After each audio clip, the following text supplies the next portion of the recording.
good? This your boy Trey, man. SC Homegrown, coming live and direct from Orangeburg with the boy Kashmere.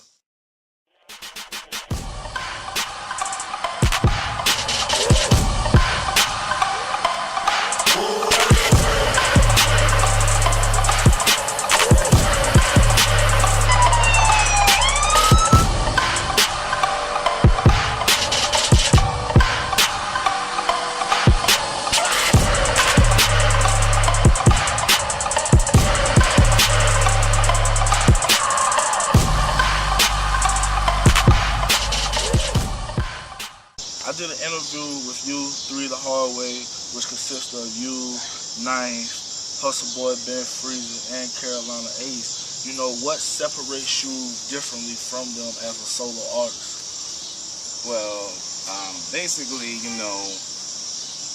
as you say, we're 3, but everyone has their own approach, their own style, everything like that. With me, I'm a grinding type person, you know what I'm saying? I'll get my hands dirty per se. I don't throw money at situations, you know what I'm saying, like, for promotion or whatever. I go out there firsthand, I meet the people, I shake the hands, and basically I don't even market my music per se. I try to let them get to know me as a person and basically my struggle, what I've went through, whatever the case may be. And a lot of times when people feel you as the person, the image, then they'll buy into the product. You feel what I'm saying? You have your own label, Bitter Records. Who all consists of that, and what's some up and coming projects? Well, currently, Bitter Records, at one point, we did have other artists, but that was a while back. We had actually downsized. Right now, it just consists of me, the Kashmere. We do have artists that we are in talks with right now who wants to become part of the Bitter Records family. I mean, we're talking singers, rappers, and so much more. But it consists of course, my Bitter Visual Media Department, which is, Senior VP Operations, Ninth Ether. And we also are actually trying to, start 2 new divisions, but also my CEO, Benny Banks, and my, Director of Internet Promotions, also Senior VP of Operations, Webmaster Flex. True. Everybody's style is different in South Carolina. You have some that I call carbon copies, which they try to copy what's already going on in the mainstream.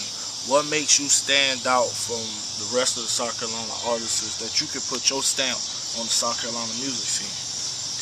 Well, one thing about it is, and I'm glad you brought that question up about being a carbon copy.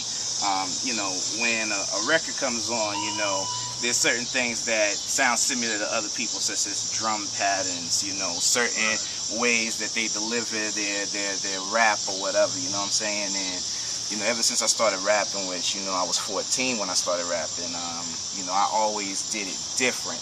What I would do is I would take a piece from the greats and so on and so forth, like, Outkast, Jay-Z, Nas, Biggie, Pac, Goody Mob, you're talking about cats that, were different. They actually stepped out and did things different. So you take artists who were different, a piece of what was good with them, and put it together and mix it with what you are. And then that's when, you can basically potentially become a great or something that's different that maybe the majority of the people may enjoy or buy into. Who do you credit most of your success to? Is it mainly in-house, God, your fans?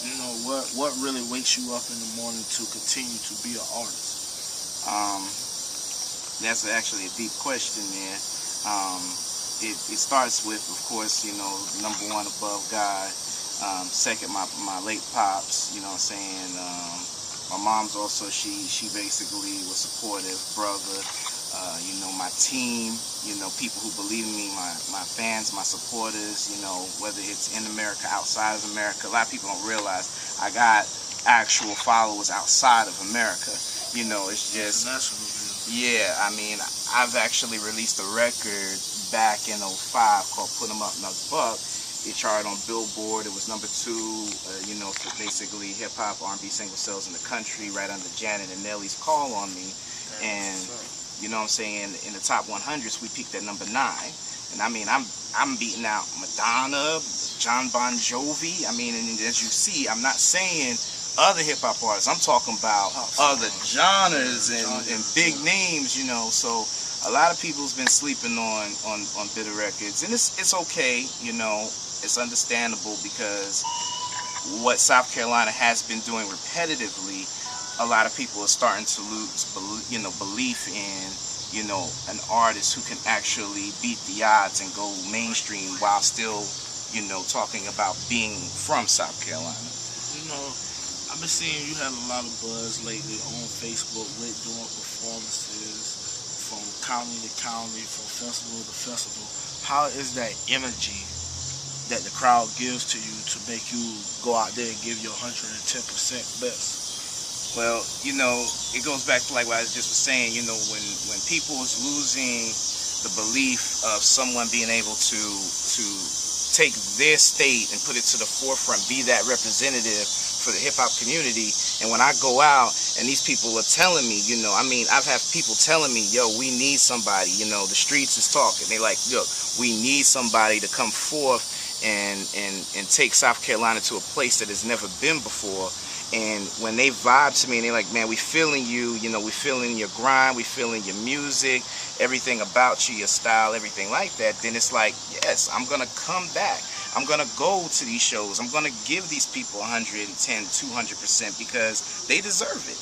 They've been sitting here all this time and everybody has been, I mean, I'm going to just keep 100. You know, South Carolina artists get a little hot. The first thing they do is run to Atlanta. They run to Atlanta before they get hot, though. Some of them, well, majority of them. I'll say majority of them, yeah. So I'm getting hot here. I'm gonna put it to you like this: we're getting hot to the point that I have Atlanta looking at me. We're going to Atlanta this weekend because I got some business I got to take care of. I've been doing it for the past few months. I've been keeping low about everything because, you know, I'm a person like this. I don't do all of this. I don't do all that talking. I like to show results because results is going to talk for you. It's like what Jay-Z say, men lie, women lie, but numbers don't lie. So if my followers is 10,000, 20,000, 30,000 and I ain't got no major behind me, then who going to say, well, you whack? 30,000 people think I'm hot. Think you hot. And I ain't got no major behind me. No major pushing your own stuff. What's the difference between being independent and getting that major label pushing? Which one would you rather be on? Well, I would rather stay independent. The only way that I would take a major push is basically staying independent. A lot of people say, well, you can't do that. You can. It's just harder to attain because people such as No Limit, Cash Money, Rockefeller, they've taken it, they've used it to their advantage, and the majors have seen this, so they basically put, you know, basically their names and stamps on things like, okay, if you put Def Jam on here, or if you put Universal on here, you know, your career is going to completely take off. That's true, but then on the back end, your dollars, they hitting you in the head. So I would rather stay independent until a major finally comes to my level and says, you know what, you're going to do this without us, so we would like to do a joint venture or a distribution deal or something of that nature. And again, the only way that I would actually take a deal where the majors is taking a portion of, I mean a huge portion of my product, is that I'm keeping all my creative rights, my publishing, and they not taking nothing as far as my performances. Because right now, a lot of people don't realize performances is where you make your bread at. You know, I mean, music is so easily, what's his name today, where, you know, it's like people can get it free almost, per se. So grinding, going out here, meeting people, shaking hands, that's how you really gonna break yourself. And a lot of folks sit back and they sit on Facebook, or they try to send out little MP3s and everything around to different folks, but DJs like you to come and, chill with them sometime and, politic with them. Promoters sometimes like you to come to their parties and, show love, stand with them, talk, chill, politic. Other label heads, such as, this is how me and Freezy met. We met at Applebee's and, he laughing at me joking and I'm laughing at him joking and we just basically, we collaborate after that and next thing you know, 3 The Hard Way started. So it's all a matter of just getting out there. Which is a wonderful relationship because y'all 3 boys is going hard. That brings up another question. Y'all 3 put y'all egos to the side.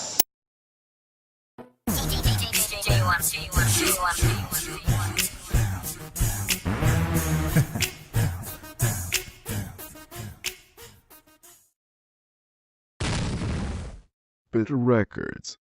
It's bitter, baby.